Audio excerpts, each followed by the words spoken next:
வணக்கம். இது news minute Tamil. நான் ஷபீர் அஹ்மத். இன்று நம்மோடு இந்த சிறப்பு நேர்காணலில் திரு ஆனந்த் ஸ்ரீனிவாசன் சார் அவர்கள். அவர் ஒரு எக்கானமிஸ்ட் பிளஸ் காங்கிரஸ் கட்சியுடைய மூத்த தலைவராக இருக்கிறார். சார் வணக்கம். வணக்கம். இந்த 16th ஃபினான்ஸ் கமிஷன் தமிழ்நாட்டுக்கு வந்துட்டு போனாங்க.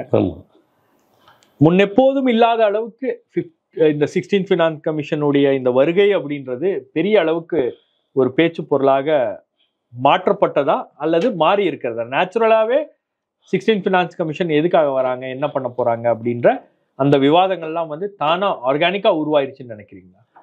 எனக்கு தெரியாது அது. அண்ட் நான் 15th ஃபைனான்ஸ் கமிஷன் போது நான் வந்து காங்கிரஸில் இருக்குது இந்த ஒரு சாதாரண ஆளாக இருந்ததுனால அவ்வளோ சீரியஸாக நான் அதை ஃபாலோ பண்ணேன். எனக்கு எப்படி இது சீரியஸாக அவர் வராங்கன்னு தெரியும்னா, என்னை கூப்பிட்டு செல்லப்பிரந்தைய சார் எங்கள் தலைவர் என்னை கூப்பிட்டு நீங்கள் ஒரு ப்ரெசன்டேஷன் ரெடி பண்ணி பீட்டர் அல்ஃபான்ஸ் சாரோட போய் நீங்கள் ப்ரெசன்ட் பண்ணணும் அப்படின்னு நினச்சேன்னா, முதல்ல என்கிட்ட பீட்டர் சார் சொன்னபோது அது நாமக்கல் கவிஞர் பில்டிங்கில் தான் நடக்க போகுது அப்படின்னு என்கிட்ட சொன்னார். நீங்கள் ரெடியாக இருங்க, நம்ம 2 பேரும் நாமக்கல் கவிஞர் பில்டிங் போகணுன்னு சொன்னார். ஆனால் அன்றைக்கி கார்த்தால் அவரே கூப்பிட்டு, இல்லைங்க அது வந்து ஒரு தனி 5 ஸ்டார் ஹோட்டலில் ஐடிசி கிராண்ட் சோலால அந்த நிகழ்வு ப்ரைவேட் 5 ஸ்டார் ஹோட்டலில் நடக்கிறது அப்படின்னு சொன்னார். நாங்கள் போயிருந்தோம். அந்த என்டையர் ஃப்ளோரே அவங்க நிறுத்தி எடுத்து புக் பண்ணியிருந்தாங்க. It was more like a corporate event மாதிரி இருந்தது. 16th ஃபினான்ஸ் கமிஷனுடைய அந்த ஈவெண்ட்டே வந்து இது ஒரு கார்பரேட் ஈவெண்ட் மாதிரி. இது ஸ்டேட் பண்ணாங்களா சென்டர் பண்ணாங்களான்னு எனக்கு தெரில. இன்ஃபேக்ட் நான் ஒண்டர் பண்ணது என்னென்னா, அங்கே என்னை தவிர என்னையும் ஒரு மெயின் பொலிட்டிக்கல் பார்ட்டிஸ் தவிர மற்ற எல்லாரும் கோட்டு சூட்டு போட்டுட்டு இருந்தாங்க. சென்னையில் இவ்வளோ பேர் ஏன் கோட்டு சூட்டு போட்டுட்ருக்காங்கிறதே எனக்கு ஒரு பெரிய சார்ந்தேன். ஈவன் டிசம்பரில் கூட மெட்ராஸில் 2 பீஸ் சூட் 3 பீஸ் சூட் போட முடியாது. மேபி அது ப்ரோட்டோக்காலாக இருக்கலாம், கவர்மெண்ட் ப்ரோட்டோக்காலாக இருக்கலாம். But it was more like a corporate ஈவெண்ட்னு கவர்மெண்ட் ஈவெண்ட். நீங்கள் சொல்கிறது கரெக்டு. எனக்கு ரொம்ப சர்ப்ரைஸாக இருந்தது. ஒரு கார்பரேட் ஈவெண்ட் மாதிரி நடத்தினாங்க. யார் நடத்தினாங்கன்னு இல்லை, அது ஸ்டேட் கவர்மெண்ட் தான் அதுக்கான ஏற்பாடுகள் எல்லாம் செய்திருக்கிறது. ஏன்னா நாமக்கல் கவிஞர் மாளிகையில் தான் அந்த மீட்டிங் முதல்ல நடத்துவது அப்படின்றது பண்ணாங்க. ஏன்னா கடந்த காலங்கள்லையும் அங்கே தான் அந்த மீட்டிங் நடத்தியிருக்காங்க. பட் இந்த முறை அந்த மீட்டிங் வந்து கடைசி நேரத்தில் ஐடிசி கிராண்ட் சோலாக்கு மாற்றப்படல. But it was a corporate event மாதிரி இருந்தது. உங்களுடைய வாட் இஸ் யோர் டேக்? நீங்கள் என்ன, உங்களுடைய அப்சர்வேஷன் என்ன? 16th ஃபினான்ஸ் கமிஷனிடமிருந்து நாம எதிர்பார்க்கக்கூடிய விஷயங்கள் கிடைக்க போகிறதா? தமிழ்நாடு எதிர்பார்க்கக்கூடிய விஷயங்கள் கொஞ்சம் ட்ராக்கை மாற்றி பேசுவேன். நீங்கள் டேர்ம்ஸ் ஆஃப் ரெஃபரன்ஸ் பார்க்கணும் முதல்ல. கரெக்ட். அந்த டேர்ம்ஸ் ஆஃப் ரெஃபரன்ஸில் நார்மலாக எந்த சென்சஸை யூஸ் பண்ணணும்னு வந்துடும். அட்லீஸ்ட் போன 2-3 நான் ஃபாலோ பண்ணதில், பப்ளிக் ஃபைனான்ஸ் நான் பார்க்க ஆரம்பித்ததுலேருந்து எந்த சென்சஸ் எனக்கு 10th 8th எல்லாம் தெரியாது. நான் பார்த்த கடைசி வைத்திய ரெட்டியிலேருந்து நான் பார்த்ததில் என்ன டேர்ம்ஸ் ஆஃப் ரெஃபரன்ஸுன்னு டீட்டெயில்டாக வந்துடும். ஷார்ட்டஸ்ட் டேர்ம்ஸ் ஆஃப் ரெஃபரன்ஸ் இந்த ஃபைனான்ஸ் கமிஷனுக்கு தான் இருக்குது. இதில் நான் ரொம்ப முக்கியமாக பார்த்தது டாக்டர் அரவிந்த் பராகரியாவுடைய தலைமையில் இருக்கக்கூடிய இந்த ஃபைனான்ஸ் கமிஷன் தான் ஷார்ட்டஸ்ட் இருக்குது. இன்னொன்று எனக்கு இதில் என்ன சர்ப்ரைசிங்காக இருந்ததுன்னா, இதில் வந்து இந்த பாப்புலேஷன் வெயிட்டேஜ் கொடுப்பாங்கல்ல, அந்த பாப்புலேஷன் வெயிட்டேஜை இதில் என்ன பண்ண போகிறாங்கன்னு சொல்லலை. இது எனக்கு ஒரு பெரிய எனக்கு என்ன தோன்றதுன்னா, this finance commission will not give its report in 6 months 3 months ஆகாது. ஸோ 26 பிகினிங்கில் தான் இது வரும். இது எப்போ அமலுக்கு வருங்கிறது அடுத்து. ஏன்னா எல்லாமே இந்த கோவிட்னால டிஸ்டர்ப் ஆச்சு. அதுக்குள்ளே என்ன நடக்க போகுதுன்னா, 24 வந்து இப்போ நியூ சென்சஸ் ஒன்று நாமினேட் பண்ணியிருக்காங்க. இப்போ 2ம் ஓவர்லேப் ஆகும். இந்த சென்சஸ் எடுத்தாங்க, இந்த கவர்மெண்ட்டை நீங்கள் ஒன்றும் சொல்ல முடியாது. இந்த சென்சஸ் வந்ததுன்னா ஓவர்லேப் ஆகும். இந்த ஓவர்லேப்பில் அவர் அடுத்த வர சென்சஸை பற்றி பேச போகிறாரா அப்படிங்கிறது ஒரு கேள்வி. அது மாதிரி ஒரு கேள்வி வந்ததுன்னா என்ன பெரிய சந்தேகம் எனக்கு வரும்னா, இன்னும் Tamil Nadu and other southern state, நான் வெறும் தமிழ்நாட்டை மட்டும் சொல்லலை, தமிழ்நாடு, கர்நாடகா, கேரளா, ஆந்திரா, தெலுங்கானா எல்லாமே அடிபடும். ஏன்னா we would have gone further down the path of family planning and fertility rate குறையும். ஸோ நம்மளுக்கு இன்னும் பெரிய லாஸ் வரத்துக்கு வாய்ப்பு இருக்கு. நமக்கு தேவையான நிதி என்பது கிடைக்காது, அதை விட குறைவா தான் கிடைக்கும். அப்படிதான் நான் நினைக்கிறேன். ஏன்னா டேர்ம்ஸ் ஆஃப் ரெஃபரன்ஸ் கிளியராக இல்லை. என்னை பொறுத்த வரைக்கும் 71 ஃபார்முலாவோட நிற்கிறது தான் பெட்டர்.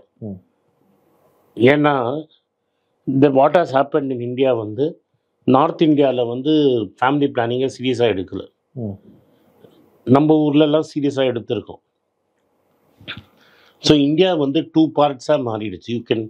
நீங்கள் வந்து அப்படி வெஸ்ட்லேருந்து இந்தியாவை எடுத்தீங்கன்னா lower Gujarat, lower part of மகாராஷ்டிராலேருந்து Maharashtra, Karnataka, Kerala, Tamil Nadu, Andhra, Telangana are highly developed.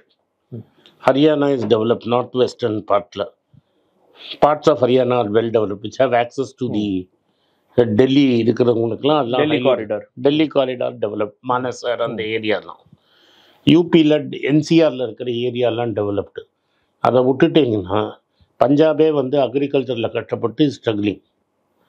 So இதில் வந்து நார்த்து சவுத்துன்னு ரெண்டாக பிரிஞ்சிருச்சு.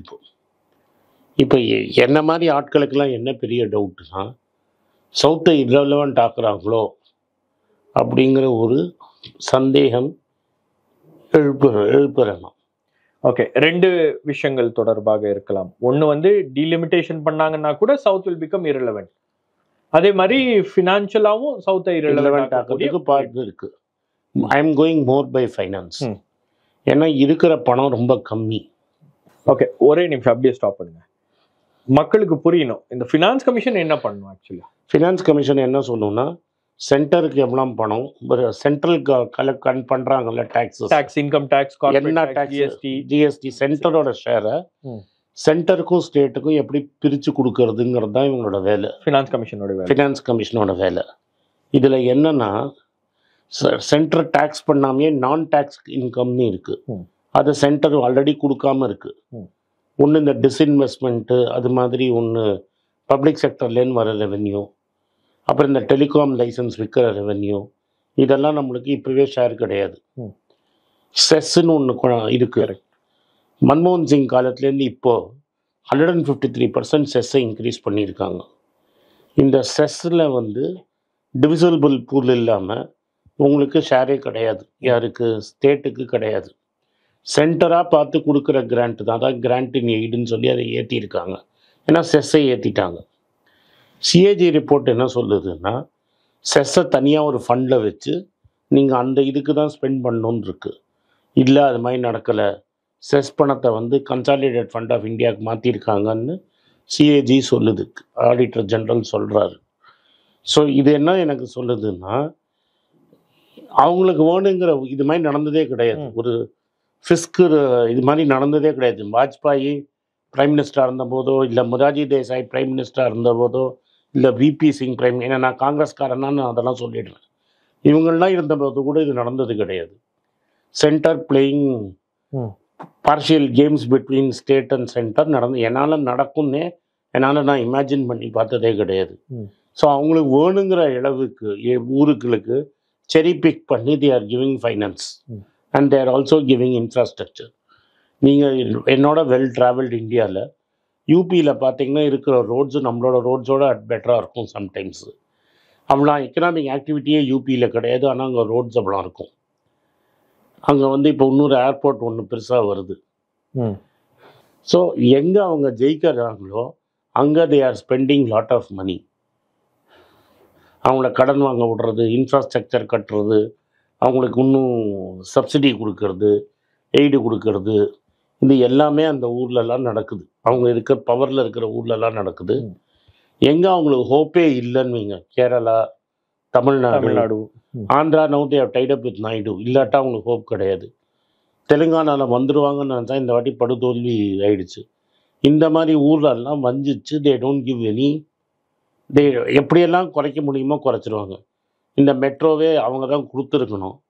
பட்ஜெட்டில் சொன்னப்புறம் இப்போ அவர் போய் ரொம்ப கஷ்டப்பட்டு கேட்டு வாங்கிட்டு வந்திருக்காரு. ஸ்டாலின் சார் ரொம்ப கஷ்டப்பட்டு போய் வாங்கிட்டு வந்திருக்காரு.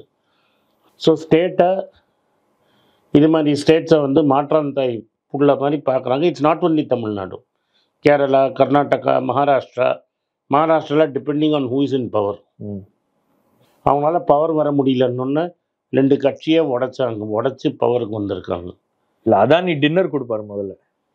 நான் வந்து அதானி சரி இண்டஸ்ட்ரியலிஸ்ட்டு எல்லாரையும் வச்சு உடைச்சிருக்காங்க. சரி. இது மாதிரி நம்ம ஹிஸ்ட்ரியில் நடந்ததே கிடையாது. ஸோ எலெக்ஷனுக்கு நம்ம எவ்வளோ வேணால் சண்டை போட்டுப்போம்.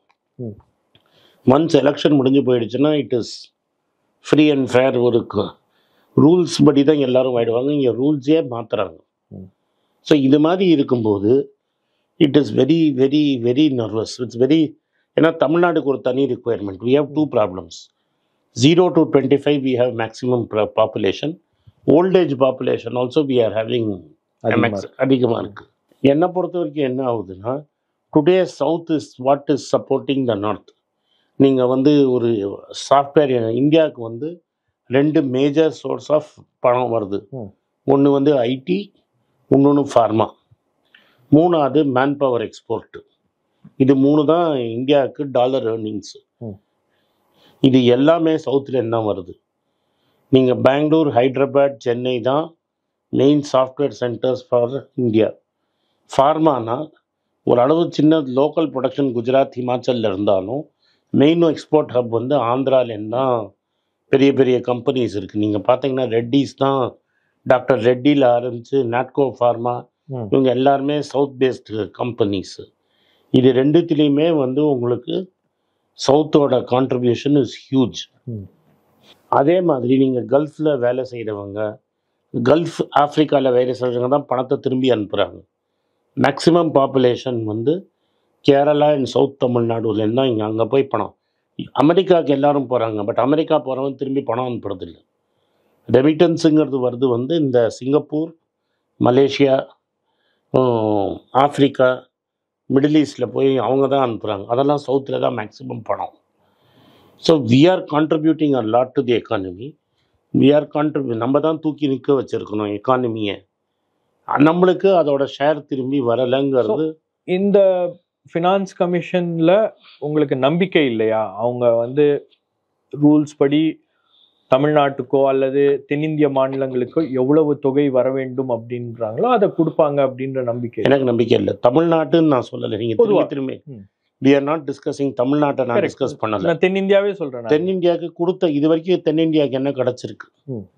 இந்த 10 வருஷம் ஆட்சியில் தென்னிந்தியாவுக்கு என்ன கிடச்சிருக்குது? நீங்கள் அதை பார்க்கணும். நீங்கள் சவுத்துக்கு என்ன கிடச்சிருக்கு, என்ன பெருசாக கிடச்சி. இதே இது குஜராத்தில் நீங்களே ஒரு உங்களோட மதர் பேப்பரில் ஒரு லேடி பூஜா பிரசன்னா எழுதினாங்க இந்த நியூஸ் மினிட்ல எழுதினது இருக்குது. இங்கே முருகப்பா குரூப் தமிழ்நாட்டில் தான் எல்லா இண்டஸ்ட்ரியும் வச்சுருக்காங்க. அவங்க சடனாக எங்கே போய் தொல்லேராவில் போட்டாங்க. யாரும் அவங்க வந்து ஓப்பனாக வந்து சொல்ல போகிறதில்ல. மைக்ரான் அந்த சொன்னாங்க, பிரதமரை வெளில பார்த்தோன்னு ஒரு ஹெலிகாப்டரை வச்சு நேராக குஜராத்துக்கு கூட்டின்னு போனது. பட் இதில் என்ன ப்ராப்ளம்னா, நீங்கள் வந்து குஜராத்தில் போட்டிங்கன்னா கூட உன்னோட ஹைஃபை இன்ஜினியர்ஸ்லாம் இங்கேருந்து தான் நீங்கள் அங்கே கூட்டிகிட்டு போகணும். எவனும் படித்தவன் குஜராத்து வந்து எஜுகேஷனில் சோஷியல் பர்ஃபார்மன்ஸில் is way behind. So you have to take engineers from here to go there. And it is not only Tamil Nadu. அதனால தான் நான் சொன்னேன் தமிழ்நாடு இஷ்யூ இல்லை. மகாராஷ்டிரா, தெலுங்கானா எல்லா இடத்துலேருந்து நீங்கள் கூப்பிட்டு போய் அங்கே வைக்கிறீங்க. So you are using federal. மைக்ரானுக்கு நிறைய ஃபெட்ரல் சப்சிடிஸ் கொடுத்துருந்தாங்க. ஸோ நீங்கள் வந்து இதுலேருந்தே எனக்கு என்ன சொன்னேன், மைக்ரான் கேஸ்லேருந்தே சொல்கிறேன். ஃபோர்டு வந்து 2 யூனிட் இருந்தது. மெட்ராஸில் ஒரு யூனிட் இருந்தது, குஜராத்தில் ஒரு யூனிட் இருந்தது. குஜராத் எப்படி யூனிட் போச்சுங்கிறது நம்மளுக்கு தெரியும், அதை பற்றி நீங்கள் பேச போகிறதில்ல. பட் அந்த யூனிட்டில் ஒரு யூனிட் மூடணுங்கிறது நார்மலாக ஓல்டர் யூனிட்டை வச்சு நியூயர் யூனிட்டை மூடியிருப்பாங்க. ஆனால் அவங்க என்ன பண்ணாங்க, நியூயர் யூனிட்டை ஓப்பனாக வச்சு மெட்ராஸ் யூனிட்டை மூடினாங்க. ஹியூண்டாய் வந்து இங்கேயே திறக்கணும்னு நினச்சம்போது they are push to open one in Gujarat. So இதெல்லாம் என்ன காட்டுது உங்களுக்கு? இல்லை, இந்த கம்பெனிஸை வந்து அதுதானே சார் ஃபைனான்ஸ் பண்ணி அவங்கள இது அதுதானே ஃபைனான்ஸ் பண்ணி அங்கே கொண்டு போகிறாங்க. அதே தானே ஃபைனான்ஸ் வேறு என்ன? ஃபைனான்ஸுங்கிறது வேறு என்ன? நீங்கள் பணபலத்தை வச்சு தானே பண்ணியிருக்கிறீங்க. இல்லை, நல்லா பெர்ஃபார்ம் பண்ணக்கூடிய ஸ்டேட்ஸ் இப்போ தமிழ்நாடு, கர்நாடகா, கேரளா மாதிரியான ஆரோக்கியமான மாநிலங்கள் நல்லா பெர்ஃபார்ம் அங்கே தானே அவனுக்கு வர வேண்டிய இண்டஸ்ட்ரி எங்கே வருவான்? இண்டஸ்ட்ரிக்கு என்ன வேணும்? கேபிட்டல் வேணும். அது அவன் போடுறான், நீங்கள் கொடுக்கல கேபிட்டலை. லேபர் வேணும், ரூல் ஆஃப் லா வேணும். ம். அதெல்லாம் சவுத்தில் தானே அபண்டண்ட்டாக இருக்குது. இதை நீங்கள் பிடுங்கி நார்த்துக்கு கொண்டு போனீங்கன்னா என்ன அர்த்தம்? ம். அதில் ரத்தன் ராய் சொல்கிறாரு, India is very good at making shirts for 2000 rupees, but cannot make shirts for 250, 300 rupees. ஏன்னா திருப்பூரில் நீங்கள் 300 ரூபாய்க்கு ஷர்ட்டு பண்ணி மாதம் விற்க முடியாது. நீங்கள் 1000 ரூபா ஷர்ட்டு, 1500 ரூபா ஷர்ட்டு தான் தைக்க முடியும், குவாலிட்டியாக நான் சொல்கிறேன். ஏன்னா உங்கள் காஸ்ட் ஆஃப் லேபர் அவ்வளோ தூரம். ஸோ நீங்கள் அது தைக்கணும்னா நீங்கள் பெங்கால் இல்லாட்டா ஈஸ்டர்ன் யூபிக்கு போய் தான் தைக்கணும்னு அவர் சொல்கிறாரு. ஸோ தட் அங்கே அது it will start to develop. Bangladesh தான் வந்து biggest garment exporter in the world. Border cross பண்ணப்பறம் ஏன் பெங்காலில் இல்லை? நான் உங்களை கேட்குறேன். திருப்பூரில் இருக்குது கார்மெண்ட்ஸு. இப்போ பங்களாதேஷு சக்ஸஸ்ஃபுல்லாக பண்ணுறாங்க. திருப்பூர் ஆட்கள் நிறைய பேர் அங்கே வேலை செய்கிறாங்க. உங்களுக்கும் தெரியும், எனக்கும் தெரியும். அப்போ ஏன் அதே பெங்காலி பங்களாதேஷில் எப்படி பண்ணி டிஷர்ட்டும் ஷர்ட்டும் தைச்சு உலகத்துக்கே சப்ளையர் ஆகிறாரு, ஏன் தமிழ்நாடு, ஏன் பெங்காலில் பண்ண முடியல? அந்த கேள்வி தான், அதுதான் ஃபைனான்ஸ் கமிஷன் கேட்கணும். அதை விட்டுட்டு வர டேக்ஸில் முக்கால்வாசி எப்படி நீங்கள் என்ன ஃபார்முலா போட்டு எல்லாத்தையும் நீங்கள் நார்தர்ன் ஸ்டேட்ஸுக்கு கொடுப்பீங்கன்னு. நான் வந்து ஒரு நல்ல நோக்கத்தில் 71 லாங் பிஃபோர் திஸ் நிறைய பேர் கேட்குறவங்களே இருக்க மாட்டாங்க, பிறந்திருக்க மாட்டாங்க. அந்த டைமில் ஹிஸ்ட்ரியில் சதர்ன் ஸ்டேட்ஸ் நல்லா டெவலப் ஆகிடுச்சு, நார்தர்ன் ஸ்டேட்ஸ் டெவலப் ஆகணுங்கிறதுக்காக we were willing to sacrifice and give. At that time it was good. But இன்னைக்கு 45 வருஷம் ஆகி அதில் 30 வருஷம் லிபரலைசேஷன் ஆனப்புறம் நம்ம இவ்வளோ ஃபண்ட்ஸ் கொடுத்து கூட Bihar and Uttar Pradesh have not changed.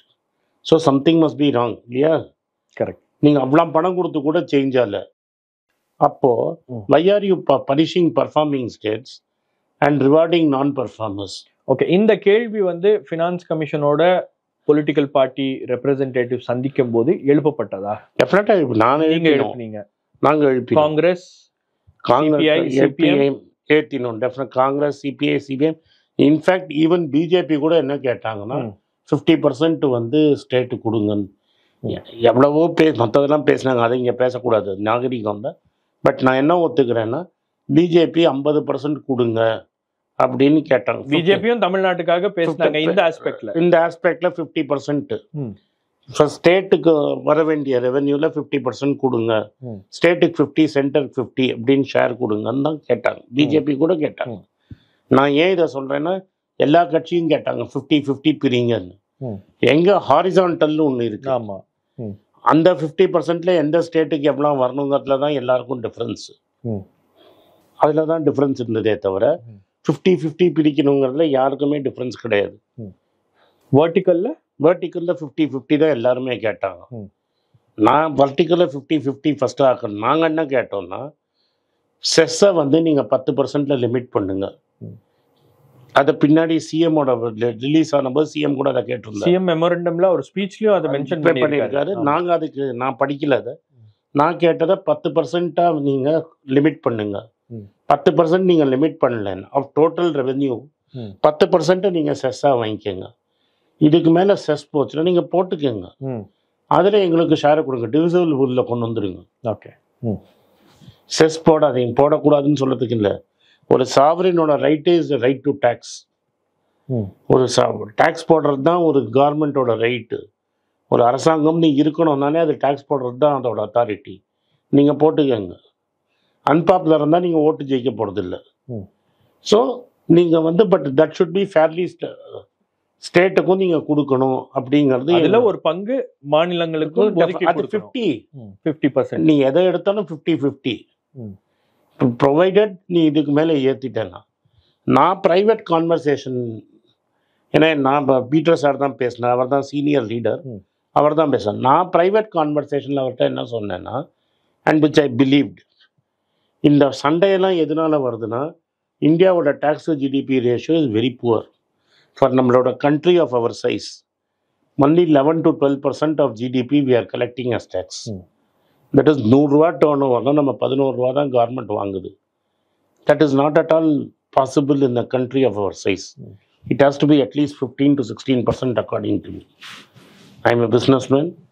Tax போட்டால் எனக்கு வலிக்கும், இருந்தாலும் நான் நியாயமாக என்ன சொல்கிறேன்னா 15லேருந்து 16% டேக்ஸ் தான் நீங்கள் போட்டானும்.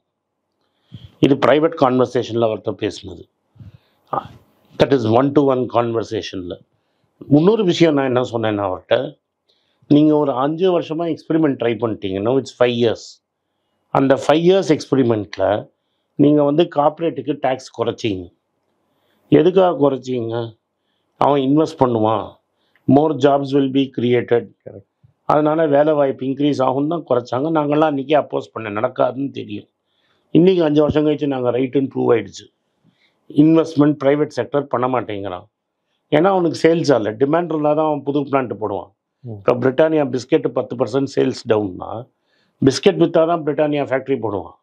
பிஸ்கெட்டே விற்காத போது பிரிட்டானியா என் ஃபேக்ட்ரி போட போகிறான். அந்த கதி தான் நடந்துகிட்ருக்கு.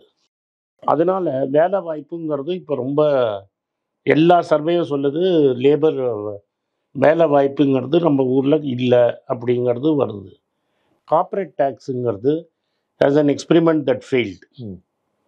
இது ஸோ இவ அதை 40% ஆகிட்டாங்கன்னு வச்சுக்கோங்க. தென் நீ எனக்கு உனக்குங்கிற காசு வந்து சண்டை குறையும். பிளேட்டில் நிறைய இருந்ததுன்னா நீங்கள் எடுக்கிறத எடுத்துக்க போகிறீங்க, நான் எடுக்கிறத எந்தா ஒந்தான்னு அடிச்சுக்க வேண்டாம் நம்ம. இது ஒன்று. The other thing is how because before he paper போடுறது நான் பேச முடியல. He has to give first principles. என்னோட தாட் என்ன, என்னோட ப்ராசஸ் என்ன, நான் எப்படி திங்க் பண்ணுறேன், இதுதான் நான் பண்ண போகிறேன்னு நீங்கள் கொடுத்தாதான் we can have a discussion. இப்போ என்ன டிஸ்கஷனுக்கு கூப்பிட்டீங்க, 3 நிமிஷம் தான் கொடுத்தீங்க. பட் இதுக்கு முன்னாடி ஒரு அரசியல் கட்சிக்கு 3 நிமிஷம் தான் பேசக்கூடாது. ஒரு அரசியல் கட்சிக்கு ஒரு ஆள் 3 நிமிஷம் தான். 2 பேர் ஒரு அரசியல் கட்சி, 2 பேர். அதை நீங்கள் Q&A பண்ணியிருந்தீங்கன்னா கூட நாங்கள் மெமரண்டம் கொடுத்துட்டு நாங்கள் கேட்குற கேள்விக்கு அவர் பதில் சொல்லியிருந்தா கூட we would have had a better idea. புரிந்து கொள்ள முடிந்திருக்கும். டெஃபினட்டாக அவர் என்ன நினைக்கிறாருன்னு எங்களுக்கு தெரியாது இல்லை. இப்போ தெரிஞ்சிருக்கா? இப்போ முடிஞ்சதுக்கு அப்புறம் ஏதாவது தெரியுதா? எனக்கு தெரியல. அதனால தான் நான் இப்போ இந்த பாயிண்ட்டை ரைஸ் பண்ணுறேன். நீங்கள் ஒரு ஒயிட் பேப்பர் கொடுக்கணும்ல, நான் இப்படி தான் அணுக போகிறேன், this is what I am going to do, நீங்கள் என்ன நினைக்கிறீங்கன்னு கேட்டால் தானே. நீங்கள் ஒரு டேர்ம்ஸ் ஆஃப் ரெஃபரன்ஸ் இருக்குது. இந்த முன்னாடி இருந்த கமிட்டியை பற்றி நிறைய பேர் கம்ப்ளைண்ட் அவங்கவுங்க மெமரண்டம் கொடுக்குறாங்க, நிறைய கம்ப்ளைண்ட்ஸ் வருது. நீங்கள் என்ன பண்ண போகிறீங்கன்னு சொன்னால் தானே நான் கேள்வி கேட்க முடியும். ஸோ அவங்க கேட்டாங்க, நாங்கள் பேசினது அவங்க கேட்டாங்க. அதில் எனக்கு he was very polite. என்கிட்ட ரொம்ப பேசினார், ரொம்ப சாதாரணமாக பேசினார், அரகன்ஸே இல்லை, நார்மலாக பேசினார், எல்லாம் ஓகே. பட் அவர் என்ன நினைக்கிறாருன்னு எங்களுக்கு சொல்லலைல்ல. இப்போ நீங்கள் செஸ் போடாதீங்கன்னு நான் சொல்கிறேன், நீங்கள் பேப்பரை வாங்கி வச்சுக்கிட்டீங்க. பட் இது ஒரு Q&A வந்தால் செஸ்ஸை பற்றி நீங்கள் என்ன நினைக்கிறீங்கன்னு கேட்டால் அவர் பதில் சொல்லியிருக்கணும் தான். கரெக்ட். அது என்ன ஒரு கண்ட்ரோல்டு அட்மாஸ்ஃபியராக இருந்துச்சா? ரொம்ப எல்லா கவர்மெண்ட்டுமே அது மாதிரி கண்ட்ரோல்டு அட்மாஸ்ஃபியர் தான். I won't blame. நீங்கள் சொல்லணும்ல, நீங்கள் கேள்வி கேளுங்க, நான் பதில் சொல்கிறேன்னு. நீங்கள் 3 நிமிஷம் பேசுவீங்க, நான் வந்து பேப்பரை வாங்கி வச்சுப்பேன். அந்த பேப்பரை நான் படித்தேன்னா கூட எனக்கு தெரியாது இல்லை. பட் இந்த ஒன்றிய அரசாங்கம் தேவையான நிதி தமிழ்நாடுக்கோ அல்லது மற்ற மாநிலங்களுக்கோ தென்னிந்திய மாநிலங்களுக்கோ கொடுக்கல அப்படின்றதெல்லாம் வந்து ஒரு குறையாகவே இருக்கிறது. அப்போ இந்த மாதிரி ஒரு ஃபினான்ஸ் கமிஷன் வரும்போது அது திமுக மாதிரி கட்சிகள் இன்னும் கொஞ்சம் அக்ரெசிவா பேசியிருக்க வேண்டிய விஷயம் இல்லை? I don't know about, I don't want to take political parties பத்தி சொல்ல, because all political parties, but ரொம்ப அமைதியா இருந்த மாதிரி இருந்துச்சு. all political parties ask for 50%. Okay, புரியுது. Everybody asks for the rights. But நான் என்ன கேட்குறேன்னா, they should have taken questions from the public or questions from people who are அந்த சப்ஜெக்டை படித்தவங்கள நீங்கள் questions கேட்டிருக்கணும். See, even in the press, not many these questions were asked. இல்லை, என்ன பேசுனாங்கன்னு தெரிஞ்சாதானே கேள்விகள் கேட்க முடியும். பட் அந்த பிரசன்டேஷனை பாராட்டி இருக்காங்க. தமிழ்நாட்டுடைய பிரசன்டேஷன் அப்படின்றது வந்து பெயின்ஸ்டேக்கிங்கா இருந்துச்சு. அதெல்லாம் right sir. Master class for commission அப்படின்னு சொல்லி இருக்காரு. அதெல்லாம் ரைட்டு சார். அப்ப சொல்லட்டுமே, செஸ் போட மாட்டேன்னு. செஸ்ஸை பத்தி என்ன நினைக்கிறாருங்கிறத சொல்லி நீங்க மாஸ்டர் கிளாஸ்ன்னு சொல்றீங்க, எல்லாம் ஓகே. நீங்கள் கிளாஸ் புரிஞ்சுதா இல்லையான்னு எனக்கு எப்படி தெரியும்? நீங்கள் செஸ்ஸை பற்றி என்ன நினைக்கிறீங்க? எந்த பாப்புலேஷன் சென்சஸை யூஸ் பண்ணணும்னு நினைக்கிறீங்க? பர்ஃபார்மர்ஸை 3 கேள்வி. செஸ்ஸை என்ன பண்ண போகிறீங்க, எங்களை பர்ஃபார்மன்ஸை பனிஷ் பண்ண போகிறீங்களா, எந்த பாப்புலேஷன் சென்சஸ் யூஸ் பண்ண போகிறீங்க. Because N per capita is higher then India's per capita income, எனக்கு பனிஷ்மெண்ட்டா. நான் வந்து ஃபேமிலி பிளானிங் கரெக்டாக பண்ணி என் ஃபர்டிலிட்டி ரேட் குறைச்சதுக்கு எனக்கு பனிஷ்மெண்ட்டா. நான் வந்து சின்ன மாநிலம்னு எனக்கு ஒரு பனிஷ்மெண்ட்டா. இதெல்லாம் தான் இந்த ஹாரிசான்டல் டிவல்யூஷன் எங்களுக்கு ப்ராப்ளம். கரெக்ட். அதை பத்தி நீங்க என்ன நினைக்கிறேன்னு கூட சொல்லல. சீஃப் மினிஸ்டரும் அதை ரெஃபர் பண்ணியிருக்காரு. அவர் ரெஃபர் பண்ணியிருக்காரு. காடு பகுதிகள்லாம் அதிகமா இருக்கு அப்படின்னும் போது அதுவும் வந்து அர்பனைசேஷனை பார்க்க மாட்டேன்றாங்க. உங்களுக்கு அந்த அந்த ஜியோகிராஃபியை பார்க்கறாங்க. அதுதான் நான் சொன்னேன். இதுதான் நான் சொன்னேன். It is definitely designed. எங்களுக்கு குஜராத்தில் என்னடா நீங்கள் இருக்கிற இண்டஸ்ட்ரீஸ் மாற்றுறது, நீங்கள் யூபியில் ரோட்ஸ் டு நோவேர்னு சொல்லுவோம், எங்கேயும் போகாததுக்கு ரோடு கட்டுறது, எல்லா இன்வெஸ்ட்மெண்ட்டையும் நார்த்துக்கு நார்த்தை பார்க்குறது, இது எல்லாமே எனக்கு என்ன பயத்தை கொடுக்குதுன்னா, நார்த்தையும் சவுத்தையும் ரெண்டாக பிரித்து பார்க்குறீங்கன்னு. நான் ஒரு நேஷ்னலிஸ்ட், நான் ரீஜனல் பார்ட்டி கிடையாது, நான் வந்து இந்தியா ஃபஸ்ட்டுன்னு சொல்கிறவங்க, நான் ஒரு தேசியவாதி. என்னையே இந்த சந்தேகத்துக்கு தள்ள வச்சிட்டீங்களேங்கிறேன் நான். ஸோ ஒட்டுமொத்தமாக பார்த்தீங்கன்னா இந்த ஃபினான்ஸ் கமிஷனுடைய வருகை ஒரு நம்பிக்கையை கொடுத்துருக்கா, ஏதோ ஒரு வகையில் நமக்கு பிரச்சனையே எனக்கு கொடுக்கல, தீர்ப்பார்கள் அப்படின்னு எனக்கு கொடுக்கல. எனக்கு personally I cannot speak for others, but எனக்கோ என் கட்சிக்கோ அந்த கான்ஃபிடென்ஸ் கொடுக்கல. தமிழ்நாடு காங்கிரஸ் கமிட்டியை தான் நான் சொல்கிறேன். எனக்கு தேசிய லெவலில் காங்கிரஸ் என்ன நினைக்குதுன்னு சொல்ல முடியல. தேசிய லெவலில் காங்கிரஸ் கமிட்டி, தமிழ்நாடு காங்கிரஸ் கமிட்டி சார்பாக நான் போன மீட்டிங்கில் அவங்க பண்ணுவோன்னு நம்ம எக்ஸ்பெக்ட் பண்ணலாம். பட் அவங்க அங்கே நடந்ததை பார்த்தா எங்களுக்கு நம்ம தமிழ்நாட்டுக்கு வருங்கிற நம்பிக்கை எனக்கு இல்லை. தமிழ்நாட்டுக்கு போதிய அளவு நிதி, நாம் எதிர்பார்க்கக்கூடிய நிதி வரும் அப்படின்ற நம்பிக்கை இல்லை. எனக்கு என்ன கவலையாக இருக்குன்னா, இந்த 16th ஃபைனான்ஸ் கமிஷன் இந்த குஜராத்துக்கு எல்லாத்தையும் தள்ளுறது, வரப்போகிற டீலிமிட்டேஷன், இவர் இப்பே சொல்லிடலாம்ல. 3 விதமாக நீங்கள் பார்க்கலாம். ஒன்று, பாப்புலேஷனில் பார்த்து சவுத்தை குறைக்கலாம். 2வது, வாஜ்பாய் பண்ண மாதிரி இன்னும் ஒரு 10 வருஷத்துக்கு இதை தள்ளி போட்டுடலாம். நீங்கள் இதை நீங்கள் டீலிமிட்டேஷன் இல்லாமல் பார்த்துக்கலாம். You can make sure there is no இன்னொரு 20 let the next generation worry about it அப்படின்னு விடலாம். இல்லையா, ப்ரொபோஷனேட்டாக எல்லாத்துக்கும் ஏற்றலாம். That is we won't change the proportion. என்னது, இன்னைக்கு யூபிக்கு 80, நம்மளுக்கு 39, பாண்டிச்சேரி சேர்த்திங்கன்னா 40. அவங்கள 160 ஆக்குறேன், உங்களை 80 ஆக்குறேன், ஒத்துக்கலாம். தட் இஸ் ஃபேர் இல்லை? It was decided at that stage. I am doubling everybody. ஒரு ஆளுக்கு கம்மி, ஒரு ஆளுக்கு ஜாஸ்திங்கிறது தான் ப்ராப்ளம். நான் 160 ஆக்குவேன், 60 ஆக்குவேன். That is, I will make you 60, but I will make you 160ங்கிறது சவுத்தோட ஓட்டை இரலவெண்ட் ஆக்கிடுவாங்களோங்கிற ஃபியர் எனக்கு இருக்கு. ஃபினான்ஷியலி அண்ட் பொலிட்டிக்கல்லி தென்னிந்தியாவுடைய வந்து இதுவே இருக்காது, எந்த ரோலும் இருக்காது. அதை நோக்கி நம்ம போகிறோம். நீங்கள் அந்த குஜராத்துக்கு எல்லா இன்வெஸ்ட்மெண்ட்டையும் எடுத்துகிட்டு போகிறது இதோட முதல் அறிகுறி. ரைட் சார், பார்ப்போம் 16th ஃபினான்ஸ் கமிஷன் என்ன ரெக்கமெண்டேஷன்ஸை கொடுக்குறாங்கன்னு. எங்களோட கலந்து கொண்டு உங்களுடைய கருத்துக்களை பகிர்ந்து கொண்டமைக்காக ரொம்ப நன்றி.